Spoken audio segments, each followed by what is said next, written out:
O fogo de metralhadora ecoa na selva. Tropas avançam enquanto F-18S rugem dos porta-aviões ao sul e paraquedistas descem em 5 cidades simultaneamente. A América Latina está sob cerco e o mundo prende a respiração. Será que os Estados Unidos realmente conseguiriam fazer isso? Se acha que sabe o final, repense.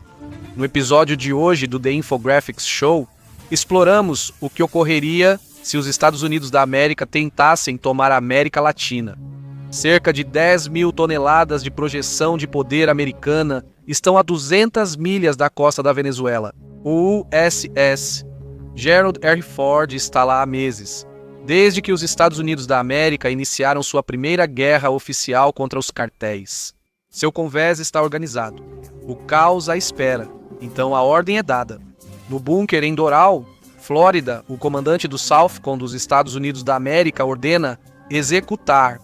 O sinal vai até Fort Meade, onde especialistas ativam malwares instalados anos antes nas redes elétricas da América Latina. Em 3 minutos, cidades como São Paulo, Cidade do México, Buenos Aires, Bogotá e Lima ficam às escuras.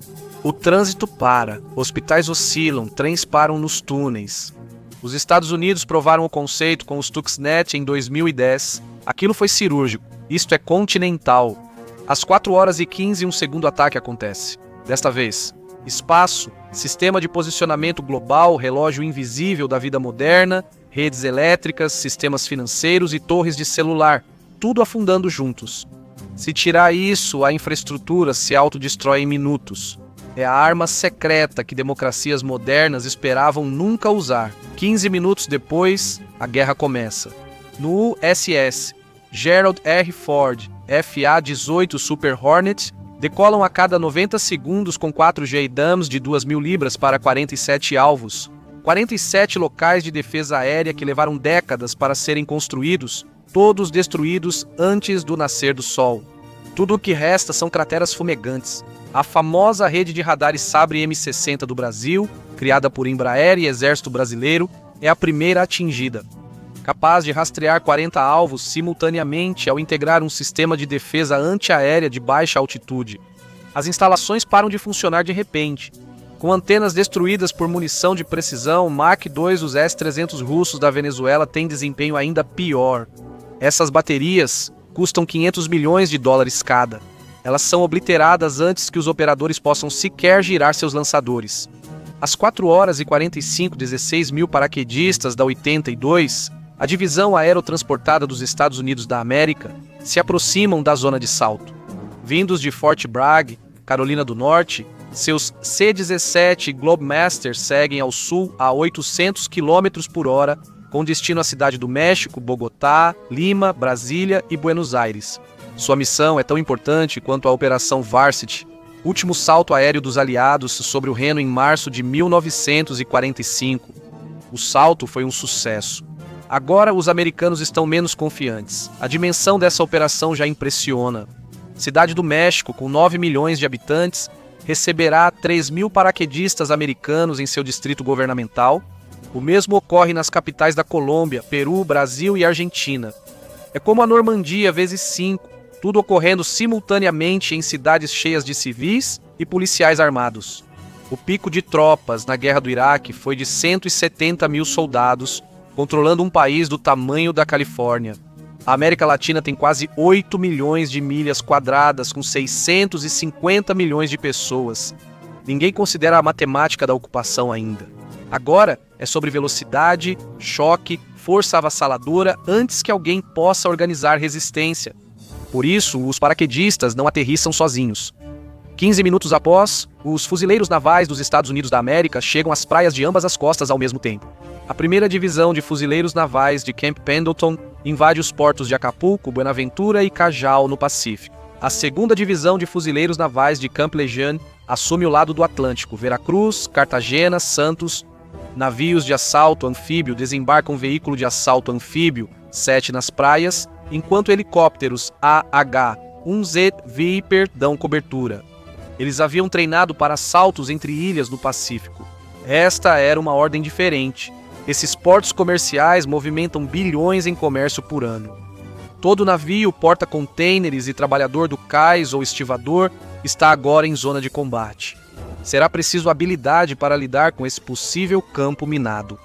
Felizmente, para os fuzileiros navais, as forças especiais dos Estados Unidos da América não esperaram a hora H. Eles estão no país há semanas. Boinas Verdes, SEALs da Marinha e Força Delta, todos juntos. As instalações militares deveriam ser deixadas para os fuzileiros navais, vistos como mais descartáveis. Eles miram pessoas como generais, chefes de inteligência e ministros. Quem pode coordenar resistência está sob vigilância há meses e teve dossiês entregues para o ataque. As equipes se aproximam de suas casas, trajetos e escritórios. Em Caracas, 3 homens da SEAL invadem o complexo do diretor de inteligência militar da Venezuela. Na Cidade do México, operadores da Delta invadem casa do secretário de Defesa. Em Brasília, os Boinas Verdes eliminam o chefe do Estado-Maior das Forças Armadas. Ataques simultâneos em 20 cidades. Operação Bin Laden turbinada 90 minutos após o início da invasão. Enquanto a América Latina tenta restabelecer a energia, 5 bombardeiros B-2 Spirit da base aérea de Whiteman, Missouri, atingem seus alvos. Cada um carrega 16 bombas JDAM de 2.000 libras, totalizando 96.000 libras de explosivos de precisão, chovendo sobre os principais centros de comunicação do continente, quartéis generais militares e pontos de estrangulamento do transporte. Como o famoso B-2 é praticamente invisível ao radar, quando a América Latina toma conhecimento dele, as bombas já estão caindo. Emissoras de televisão, torres de rádio e instalações da internet são destruídas em chamas e fumaça. Grandes pontes, centros ferroviários e entroncamentos rodoviários são destruídos e inutilizados. Uma terceira onda de alvos inclui depósitos de munição, instalações de armazenamento de combustível e complexos de manutenção. Cada peça do quebra-cabeça é feita para complementar as outras. Às 6h, a fase inicial da invasão mais ousada do mundo foi concluída. 19 países sem energia, sistema de posicionamento global quase bloqueado e defesas aéreas destruídas.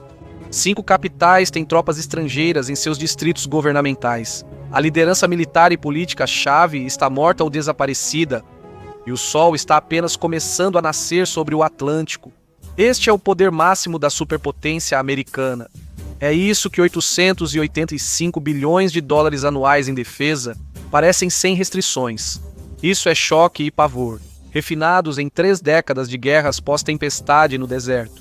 Essa também é a parte fácil, porque agora 360 mil tropas brasileiras estão mobilizando os 293 mil soldados colombianos experientes em combate. Veteranos de 50 anos que lutam contra as Forças Armadas Revolucionárias da Colômbia, nas selvas montanhosas, estão indo para posições defensivas. O Exército do México também se posiciona ao longo do Rio Grande. Se você pensou que alguma dessas forças se renderia só porque as luzes se apagaram, está enganado. Mas eles não são os únicos que estão tirando o sono dos planejadores do Pentágono. A questão é que os cartéis também estão despertando. Às 6h30, o Centro de Comando Militar em Brasília está em caos, com metade dos generais mortos ou desaparecidos. A outra metade tenta mobilizar centenas de milhares de soldados sem energia, sistema de posicionamento global ou comunicação. O Brasil se prepara para a guerra assimétrica desde os anos 1960. Eles realmente não precisam de satélites para lutar, uma realidade que escapou aos planejadores americanos até agora. Os comandantes usam rádio, mensageiros de moto e corredores. Em 2 horas, surge um quadro mais completo. O impensável está acontecendo e, em resposta, 3 brigadas de cavalaria mecanizada estão se movendo em direção a São Paulo. É lento, analógico, mas está acontecendo. A Colômbia está, na verdade, pior. O exército deles lutou 52 anos contra as Forças Armadas Revolucionárias da Colômbia nas selvas, onde a visibilidade não passa de 15 metros. As tropas praticamente aperfeiçoaram a emboscada e a guerra de guerrilha contra um inimigo que conhecia todas as trilhas, todas as cavernas e todas as rotas de fuga. Mesmo assim, perderam. Ou melhor, lutaram até um impasse sangrento, só encerrado quando ambos ficaram exaustos demais para seguir. Agora, eles estão enfrentando forças americanas equipadas com os melhores equipamentos do mundo e apoio aéreo naquele mesmo terreno. Com mais de 40 mil soldados, os militares mexicanos têm um problema único. O inimigo deles também é o vizinho deles. Eles não têm oceano separando da logística americana, mas também não têm oceano protegendo as cidades dos Estados Unidos da América.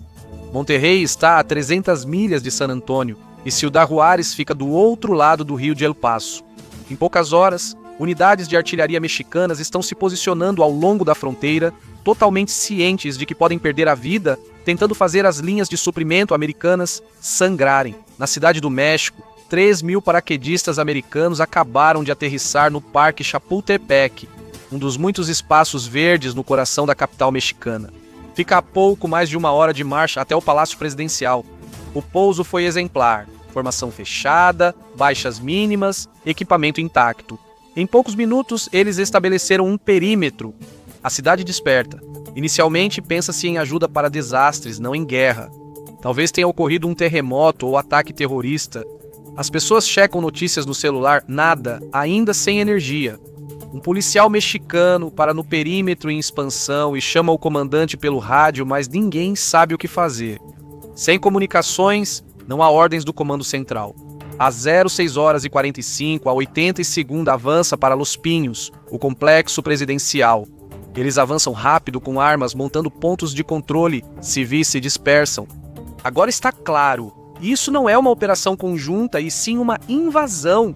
Um comboio do exército mexicano com 3 caminhões e 40 soldados faz uma curva e encontra uma barreira americana. O oficial mexicano desce do veículo com as mãos erguidas, confuso, e pergunta em espanhol: "O que está acontecendo? Quem autorizou isso? Vocês apoiam o governo?" O tenente americano não fala espanhol e só vê o exército mexicano se aproximando. Regras de engajamento. Quem não obedece de imediato é considerado potencialmente hostil. Ele ordena ao comandante mexicano que se renda, mas não é compreendido. Inglês gritado sob estresse é apenas barulho. Seus homens olham para ele apavorados, esperando por uma direção. Alguns levantam os rifles instintivamente, tentando saber se serão atacados. 3 segundos de confusão é tudo o que basta. Então o M4 americano dispara, um soldado mexicano cai e o caos começa. Após 45 segundos, 12 soldados mexicanos morrem, 2 americanos ficam feridos e sobreviventes de ambos os lados pedem reforços. O tiroteio, fruto de confusão e não de estratégia de combate, é enviado ao X em minutos por um usuário mexicano via Starlink. Uma grande ironia. Americanos massacram o exército mexicano na cidade do México. O choque se espalha em Bogotá. Soldados colombianos do Ministério da Defesa observam paraquedistas da 82, a divisão aerotransportada, descendo pela manhã. Eles estão se comunicando por rádio com o quartel-general enquanto paraquedistas americanos descem do céu. Eles também querem ordens. O quartel-general não responde. Às 06h45, a Força Delta invadiu a casa do ministro da Defesa. O oficial mais graduado decide criar um perímetro defensivo ao redor do ministério. Só atirarão se forem atacados. Paraquedistas americanos veem soldados colombianos em posição defensiva ao se aproximarem do ministério. O comandante americano tenta falar espanhol pelo alto-falante e ordena que larguem as armas. O prédio está sob controle militar dos Estados Unidos da América. Um sargento colombiano questiona a autoridade deles por 5 minutos, gerando um impasse. As forças americanas cercam o prédio, enquanto as colombianas permanecem barricadas sem atacar. Se esse momento durasse, talvez alguém negociasse algo. O avião de combate, um 30 que dava cobertura, avista reforços colombianos. 2 caminhões, 40 soldados vindo do leste. Piloto pede e recebe permissão para atacar. Os caminhões explodem e uma bola de fogo é visível em toda a região central de Bogotá. 40 soldados colombianos mortos sem saber que eram alvos. No ministério, os colombianos ouvem a explosão e veem seus reforços morrendo pelas câmeras. Eles então tomam uma decisão. O tiroteio dura 30 minutos. As forças americanas tomam o ministério, mas 14 paraquedistas morrem e o prédio fica em ruínas.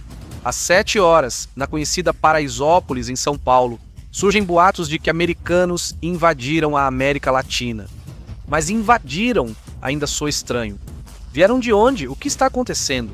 Os brasileiros não precisam das Forças Armadas para resistir. Integrantes locais do primeiro comando da capital, maior organização criminosa de tráfico de drogas da América Latina, recebem mensagens da liderança. Americanos estão na cidade atacando alvos militares. Não sabem como isso afetará seus lucros. Será que ajudará? Ou será que isso é algum tipo de operação do governo, talvez visando especificamente os cartéis? A Companhia Charlie da 82, a divisão aerotransportada, começa a avançar pela encosta da favela. Os moradores observam das janelas, confusos e assustados, se perguntando onde foi parar a polícia brasileira. Eles estão fazendo as mesmas perguntas. Um grupo de jovens, todos membros do primeiro comando da capital, debate entre si. Será que Bolsonaro os traiu para os americanos? Um deles, de 19 anos, decide descobrir.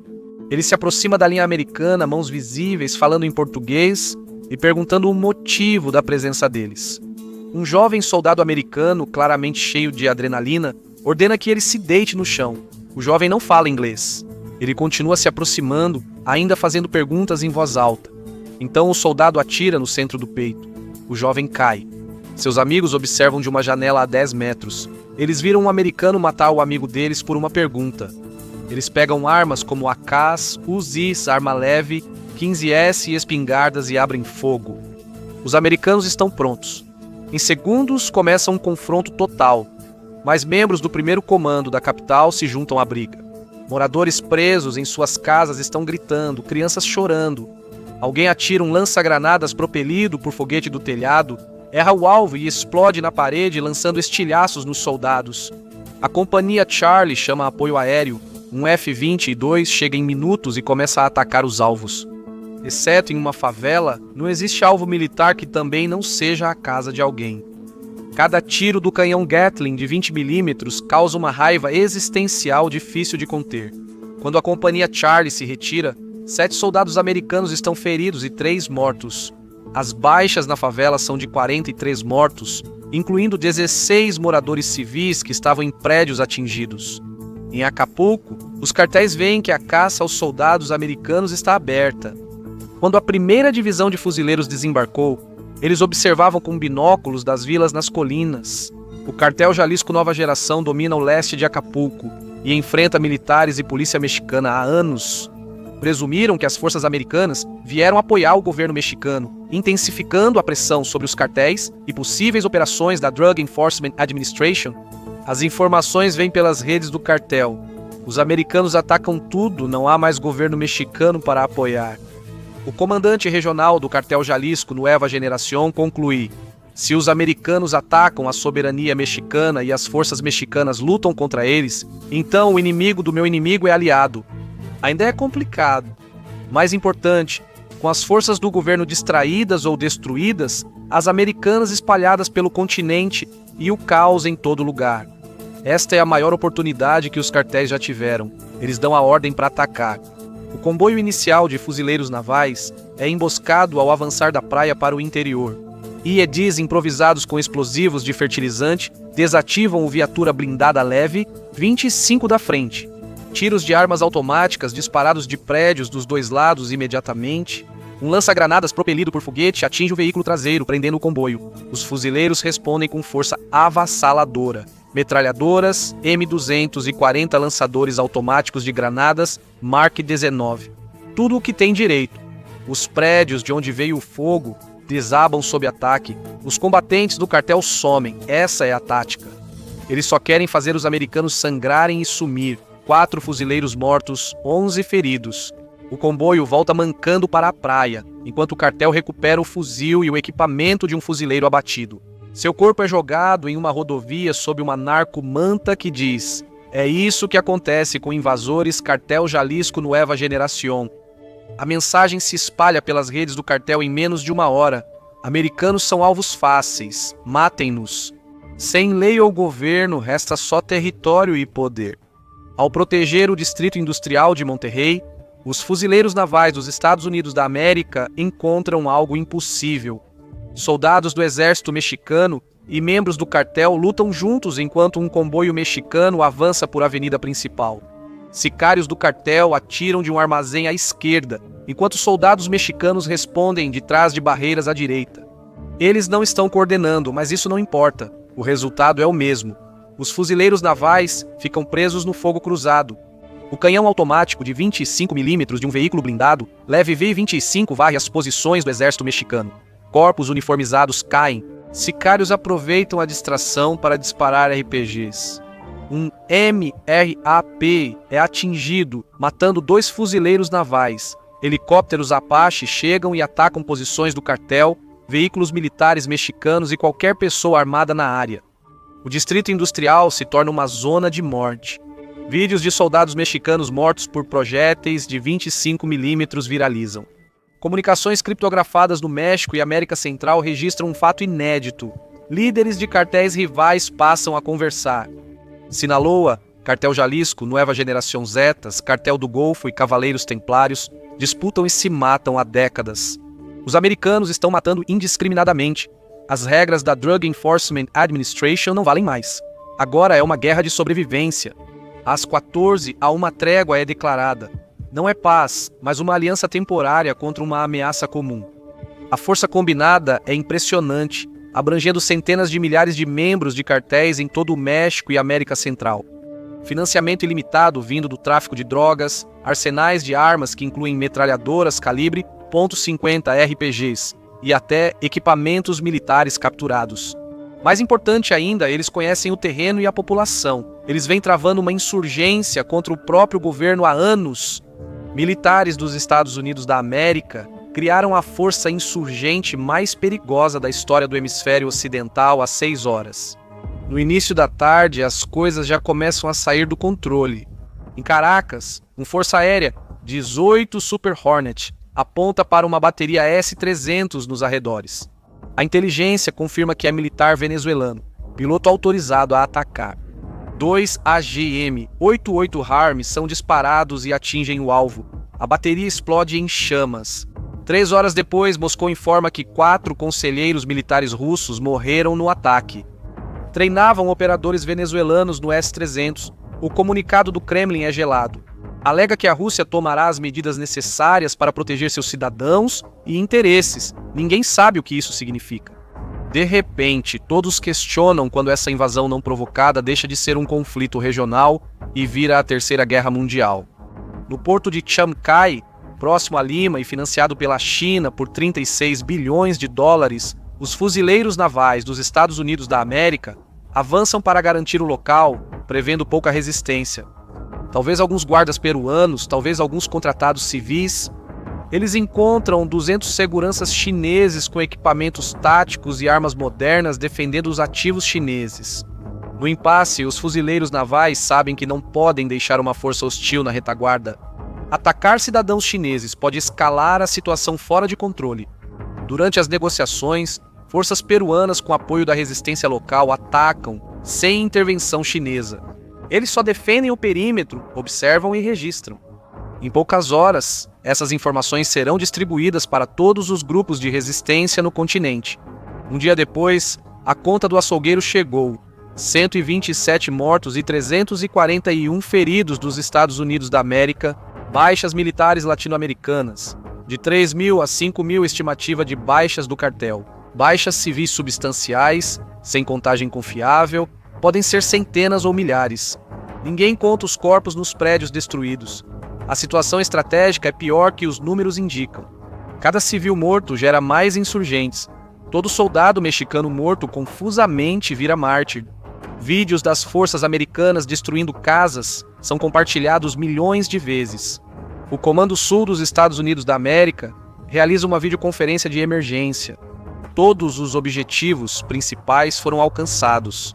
Capitais tomadas, controle aéreo mantido, liderança eliminada. Todos os comandantes em terra afirmam que a verdadeira insurgência ainda nem começou. O segundo dia amplia as operações. Fuzileiros avançam das praias, protegendo infraestrutura de petróleo na Venezuela e minas de cobre no Chile, muitas já destruídas por trabalhadores em fuga. A 101ª, a divisão aerotransportada, salta em cidades menores da Colômbia e Peru, enquanto forças especiais eliminam a liderança militar restante. Drones atacam complexos de cartéis no México, matam centenas e convertem milhares em insurgentes. Após 48 horas, as forças dos Estados Unidos da América ocupam 17 capitais e 40 grandes cidades. E nem precisaram de forte presença blindada ou mecanizada para isso. Todos os objetivos militares foram atingidos, a superioridade aérea é total e os governos regionais destruídos. Se você leu nas entrelinhas, sabe que o destino está selado. O importante é o que vem depois. 3 milhões de refugiados cruzam as fronteiras na primeira semana. As ilhas do Caribe colapsam sob o peso. A fronteira norte do México recebe 10 mil pessoas por dia, sobrecarregando rapidamente a patrulha de fronteira. A cólera aparece nos campos de refugiados no 5º dia. São Paulo fica sem comida no 4º dia. O sistema de tratamento de água da cidade do México falha, deixando 22 milhões de pessoas bebendo água contaminada. O número de mortos por doenças e fome acabará superando em muito as baixas de combate. Em menos de um mês, a insurgência está prosperando. Ataques diários com IEDs, snipers e emboscadas em todos os comboios de suprimentos. Invasões sem provocação não ajudam a transformar inimigos em amigos. As baixas dos Estados Unidos da América sobem para 40 a 60 por dia toda semana. Cada patrulha é uma sentença de morte em potencial. Cada base opera sob condições de cerco. Os cartéis unificados, agora armados com armas chinesas e treinados pela inteligência cubana, controlam vastos territórios rurais. São operadores das sombras, oferecendo comida e segurança onde os americanos não chegam, mas são atacados impunemente. Como uma hidra, a liderança deles nunca morre. Para controlar a América Latina, os Estados Unidos da América restabelecem o serviço militar obrigatório de 6 meses, apesar de protestos. A economia entra em depressão, com 15% de desemprego e 25% de inflação. Gasolina a $12 o galão, estações eólicas têm suprimento. A China se torna a potência global dominante por padrão, e Rússia e Irã se sentem encorajados. No Oriente Médio e Europa Oriental, a OTAN está praticamente morta. Antigos aliados europeus se distanciaram e fizeram acordos de segurança com Pequim. No primeiro ano, 8 mil soldados americanos morrem e a Amazônia pega fogo. Incêndios destruíram uma área do tamanho do Texas. Vazamentos de petróleo criaram zonas mortas no oceano entre Venezuela e Brasil. As forças dos Estados Unidos da América controlam os centros das cidades durante o dia. Os insurgentes dominam todo o resto depois que escurece. Não há estratégia de saída, pois não existe condição de vitória. Historiadores militares estimam que seriam necessários pelo menos 30 a 50 anos para pacificar a América Latina, se isso for possível. O custo projetado é de mais de 15 trilhões de dólares. As baixas americanas superarão todas as guerras desde a Segunda Guerra Mundial juntas. No fim, a superpotência que podia destruir tudo percebeu que não podia controlar tudo. Os Estados Unidos da América podem dominar a América Latina em 48 horas, mas conquistar uma superpotência seria bem diferente. Veja, e se os Estados Unidos da América invadissem a Rússia dia após dia? Para entender como seria essa guerra, ou clique neste vídeo.